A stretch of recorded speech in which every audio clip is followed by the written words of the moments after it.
Welcome to another edition of MIW. Got the D-Man here, and I'm glad you could join me today. We are continuing on the topic of how to become a high-value male or a high-status male. High-status man, high-value male, however you want to say it. Okay, what does it mean to be high status? Well, I talked to a man yesterday, and he was conveying to me, he was a younger man, that status is only portrayed by what you have, how much money you make. And that is one form. You are judged by the world sometimes, or most of the time, by how much money you have, the possessions you have, the money you make. But that's not real status. Real status begins within you, because you can have all those possessions and have a large amount of debt and barely be hanging on. Now, that's not what I mean by high status, and that is not high status. High status is a conception that a person has of themselves. And if he has that true conception of himself as being high status or high value, or he thinks of himself or truly believes he is, then these outer manifestations, money, car, lands, private jet, whatever it happens to be, are his by right of consciousness. If you have them any other way, let's say you win the lottery. What's the old saying? If you win the lottery, if you win millions of dollars or you inherit millions of dollars, you better become a millionaire. Otherwise, you won't have it for long, which is true. You have to first have it in consciousness. So the point I'm making here is a person can have nothing. For example, Grant Cardone, he's a good example. You could take everything away from him, or name any of the other, Warren Buffett, millionaires or billionaires. Okay, you could take everything away from those people. Now, would that mean they're not high status anymore? No. As long as he was still high status inside, he would have that money, possessions, and everything back in a short time. So status begins and ends within you, within your consciousness. Okay, but let's go and see what some of the people say status is, and we'll go from that. Okay, I found this information on the internet. We'll start with that. 20 traits of a high-value man. I probably won't go through all of them, but we will go through some of them. Okay, he commits to himself and others. Okay, he's not afraid to make commitments. He's not afraid to tell someone he's going to do something.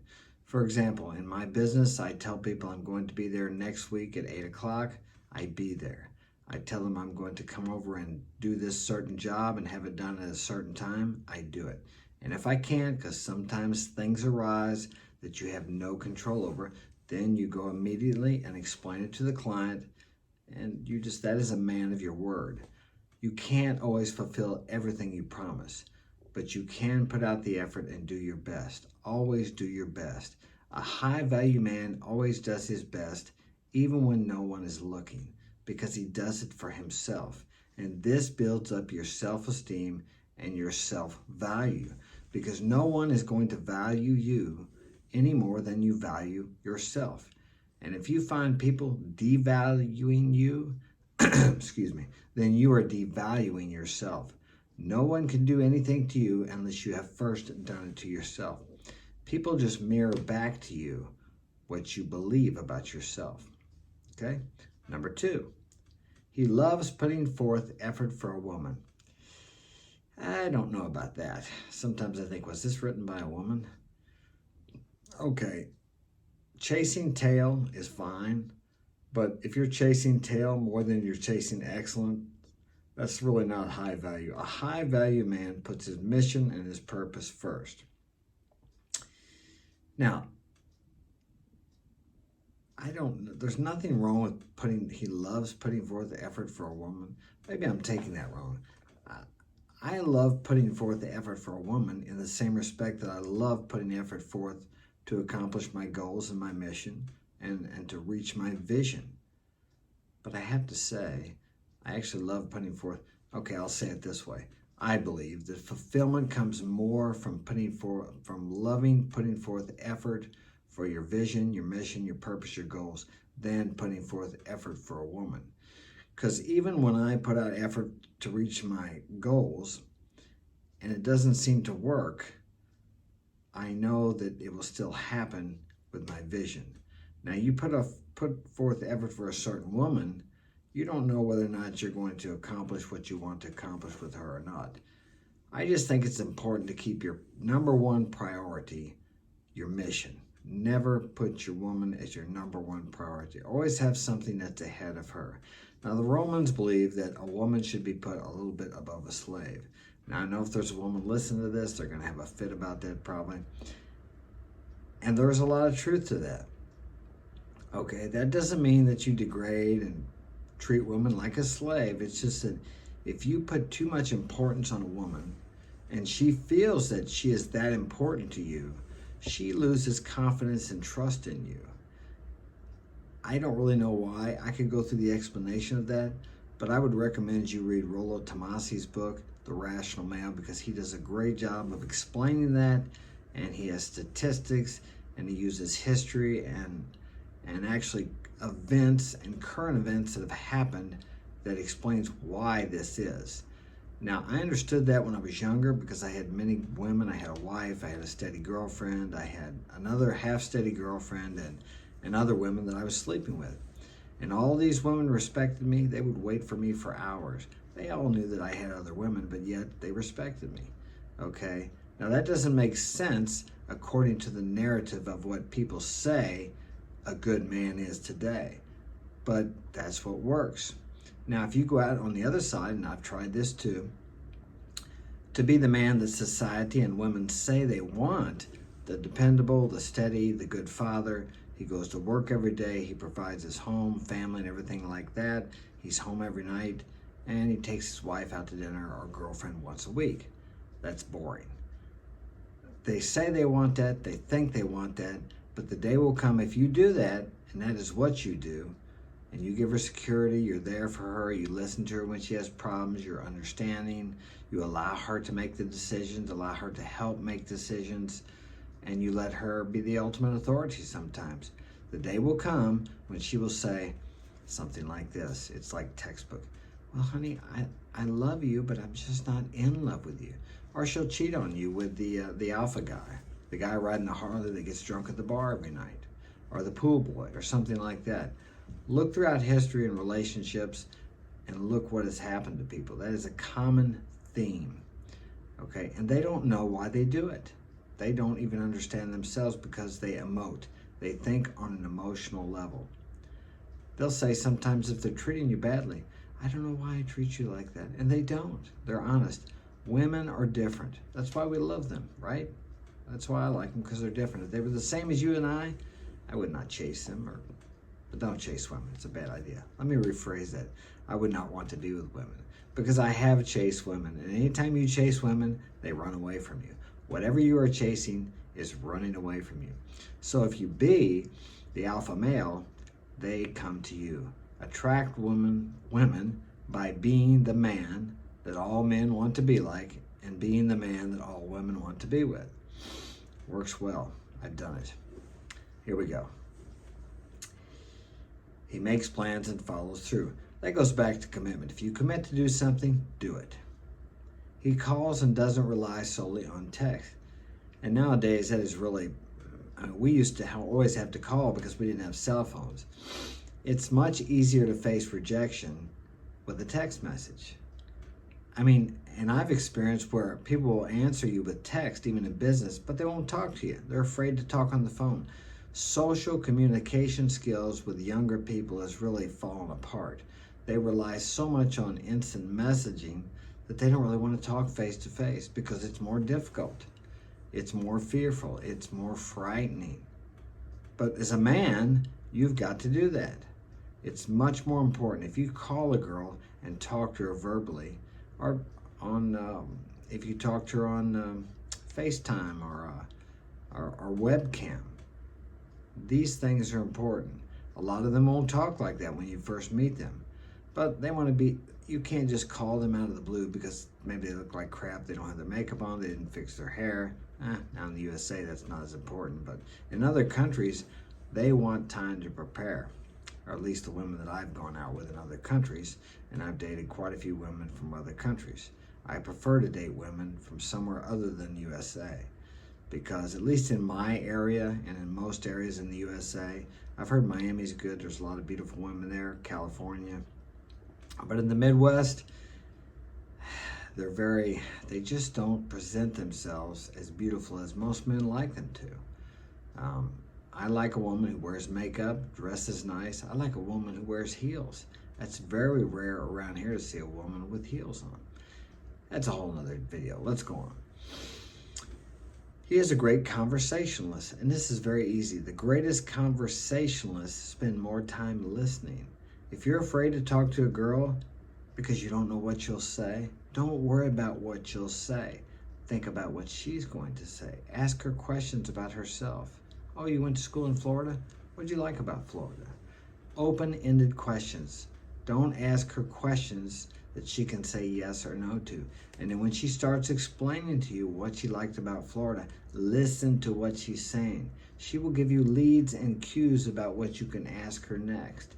Now, don't ask her in an interrogatory manner like an interrogation, but just ask her questions. Be genuinely interested in what she's saying. Everyone wants to be the center of attention. Everyone likes to talk about themselves. What's their favorite subject? Themselves. Okay. He dresses and grooms himself impeccably. As I said, where I live, you see how I'm dressed now? If I go out, people say, oh, why are you dressed up? This is the way I dress, but I'm not working usually. I don't go out in a pair of flip-flops and pajamas and an old dirty t-shirt or a t-shirt with whatever, something written on it. I just don't. Now that's me. I don't do that now. And it doesn't take much to stand out in the crowd around here. Even in the airports. When I go to the airports, I'm usually, maybe I'm in the top, I don't know, less than 1% of the people. Nobody hardly dresses and wears suits and ties anymore, or a jacket and tie, and nice shoes, shiny shoes. All these things are important. When I walk down the aisle at the airport, people look at me because I stand up straight, I have good posture, and I feel good about myself. People pick up on that, and I dress nice. It's not hard to stand out when the competition is not doing anything, if you want to call it competition. I don't believe I have competition. That sounds kind of arrogant, but you should believe that too. There is no competition unless you believe there is. I was going to say something else about the way you present yourself. Well, I can't remember what it was. If it comes up later, I will mention it. Oh, I know what it is. It's the old saying, in the land of the blind, even a one-eyed man is king, or a one-eyed man is king. What that means is if you're in an area where nobody dresses nice or presents themselves well, you don't have to be too great or dress up too nice to stand out and be unique in the crowd. Be different. Don't be afraid to stand out. I went to excuse me. I went to a restaurant the other night. When I walked in there, I walked in slowly. I walked in with my son and my daughter. I looked around. I surveyed the place. I looked at everybody's tables as I walked over to my table. I walked in there like I owned the place. Do I own the place? No, I don't. But I walked in there like I owned the place. And I was the best dressed man in there. I was dressed something like I am now, which, like I said, it doesn't take much. Did I make an impression on people? Sure, I know I did. Probably some people were thinking, who's that guy think who he is? It's not who I think I am, it's who I know I am. Okay? Better to err on the side of arrogance than groveling humility. Humility is misunderstood. Humility is just knowing who you are and what you are. And you are magnificent if you believe you are. And you need to present yourself that way until you believe that. Don't listen to what anybody else says. Talk to yourself, speak to yourself every day in the mirror, twice a day, every time you're in front of the mirror. Tell yourself how beautiful you are. I know you may think it's a lie, but do it anyway. Tell yourself you love yourself. Nobody's ever going to love you. You're never going to find the love of your life until you love yourself. You need to be your best friend. You need to love yourself. You need to be somebody you want to be around. When you look in the mirror, do you see somebody you would want to go out with? Would you date yourself? Would you go to bed with yourself? If not, you need to change something. And that starts within you, not out there. You don't need to buy a car. You don't need to buy a house. You don't need to make $1 million. These things are all great, but these things are just a result of who you are inside. Moving on. Smash that like button. Smash it. subscribe, share it with a friend. Okay, here we go. He smiles a lot and is a positive person. I agree with that to a certain degree. You know, they used to call me Smiley because I couldn't walk into a crowd without smiling. Now, when you meet a girl, you don't want to smile like a Cheshire cat. Cheshire. I'm not pronouncing that correctly, but you know, you understand what I'm talking about. Okay, like because you're so happy to see a beautiful girl. A smirk is a little bit better. In certain situations, a smile is great if you're meeting your friends. But if you see a woman and you're smiling because you think she's so beautiful and you're just amazed at how she is, that may come off as a little needy and approval seeking. Okay, they've done studies about smiling, and it's like anything else. Done in moderation, it's great. But hey, when you're around people and you're not interested in a girl, smile however you want to. But just use it wisely when you see a girl that you want to approach and that you like. Okay? But everybody's different, whatever works for you. Some things work better for others. Try what I say here. I'm not telling you this is going to... Everybody, the reason I do this is because I'm saying the same things that many of these other guys say. Rich Cooper, Rollo Tomasi, Jonathan from Modern Life Dating, Ryan Stone. All those guys have very good points. I listen to them all, and I suggest you listen to them too. They're on YouTube, okay? Because I can say the same thing to someone, and he may not understand it, but hearing it from someone else, he may perceive it better, or he can pick it up better. So that's one reason I do this. I'm not telling you anything new. It's just from my perspective, which may match with yours better than someone else's. Okay. Here we go. He doesn't chase, he attracts. And that's when it comes back to being a high value male. You don't have to chase. As I said before, I have chased women and they run away. We used to call it hunting. When I was younger, we'd go out hunting. Usually I came home empty-handed. It just doesn't work. You just have to be. If you chase your vision, your mission, your purpose, your goals, the women will chase you. I've experienced it. It's true. But you have to do it. Forget about chasing women. They will come to you. They are attracted to a high-value man, a man who thinks well of himself, a man who knows he's the catch, who knows he's the prize. Believe that, because if you don't believe it, guess what? Nobody else is going to believe it. It begins within you, and it ends within you. It all starts with your conception, your belief about yourself. People pick up on that, okay? And that also, how do I say, emanates how you project yourself, how you carry yourself, the aura that is around you. There's an energy each person has, and other people pick up on that. They can't really explain it. They may not even consciously know it, but they pick up on that. All right? And that is, okay, let's see what it says. I'll go on. That was about 8. I'm going to click the button here and see. It says 20. If it's not too hard to get to, we may do a couple more. 20 traits of a high-value man. He commits. Okay, let's see. Oh, and then we got the advertisements coming up here. Give me a minute. 5. Where were we? Dresses. He understands. A woman of value, and he doesn't shout. Okay, here we go. Number 9.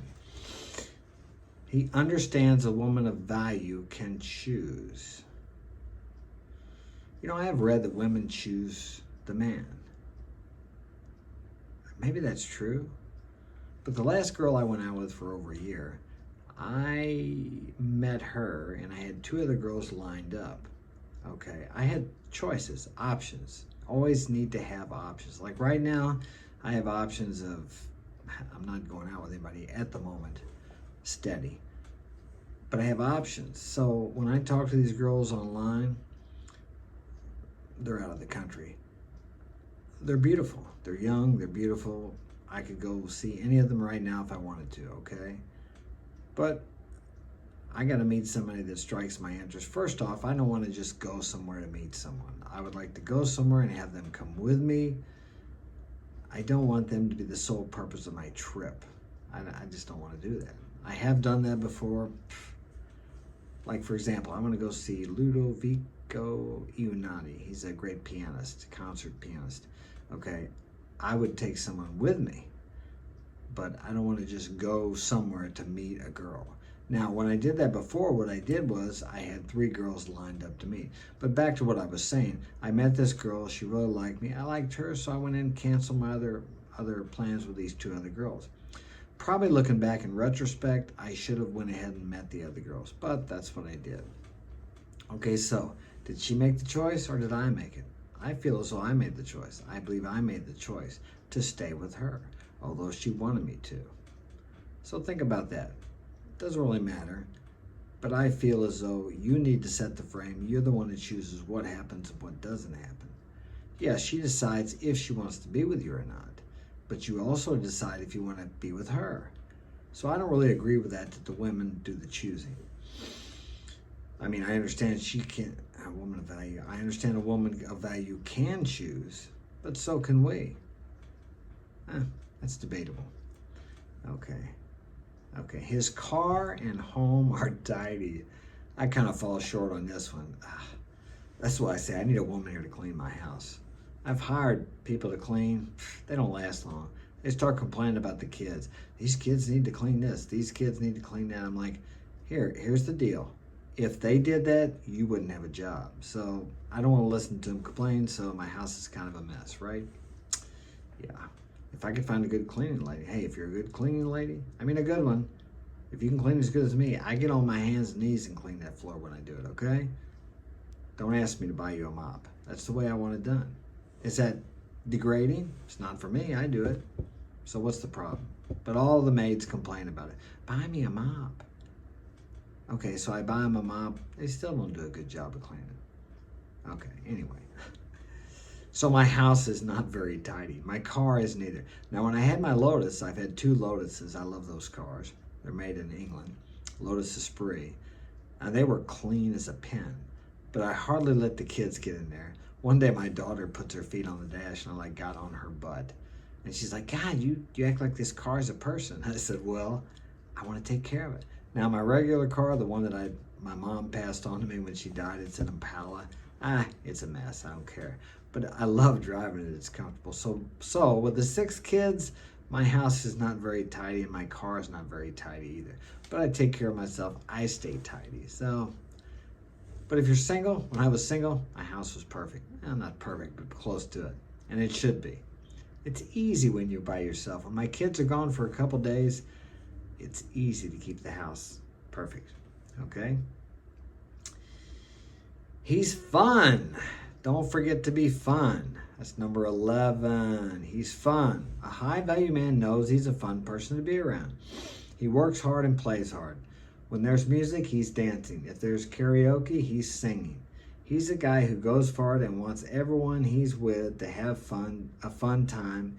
Even if he's more introverted, he's never boring. Well, yeah, I agree. I like to have fun too.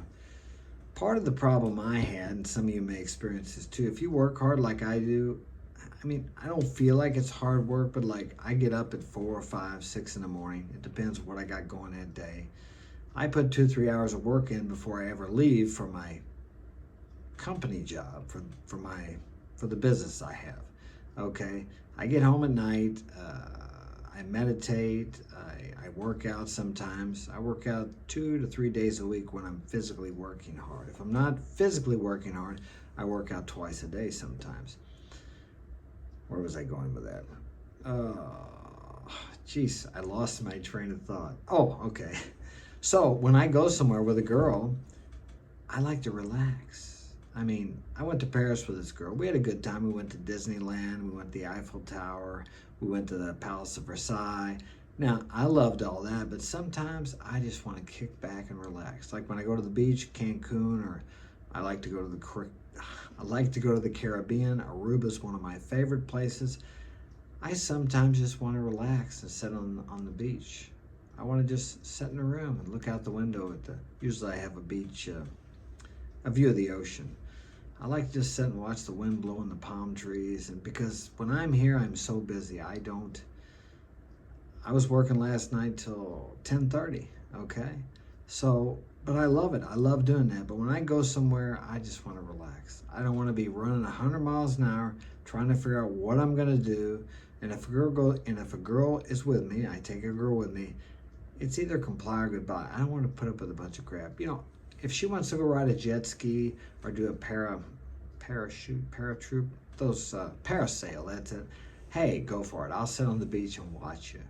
I like to have fun and do things like that too, but sometimes I just want to relax. I just want to relax. So, and you know what? I'm doing that for me. If she doesn't want to do that, then fine, she can go with somebody else. You need to remember that. Put yourself first. You are the number one priority. Okay, I'm going to stop there. Smash that like button, subscribe, share this with a friend. If you're watching this on YouTube, hit that notification bell. If you'd like to get my help personally, Mark's Inspirational Guidance at gmail.com. Check out my book on Amazon, Coming Back Home, The True Adventure of Mark Daniels. It's a great book. I didn't read it. I said it because that's what people are telling me. I don't want to read it. I wrote it. I remember some of the things, but I've forgotten most. But it is a great read, and it's not only an adventure, it's an inspirational, and there's some instructional information in there for your life that you can relate to. I share many different experiences I've had in my life with women and business and situations that you can learn from and gain knowledge from, so you can, if you meet certain situations in your life, you can use the wisdom that I put out in that book to navigate yourself through your life. So thanks for joining me. I appreciate all my subscribers. As I said, share this with a friend and have a great day.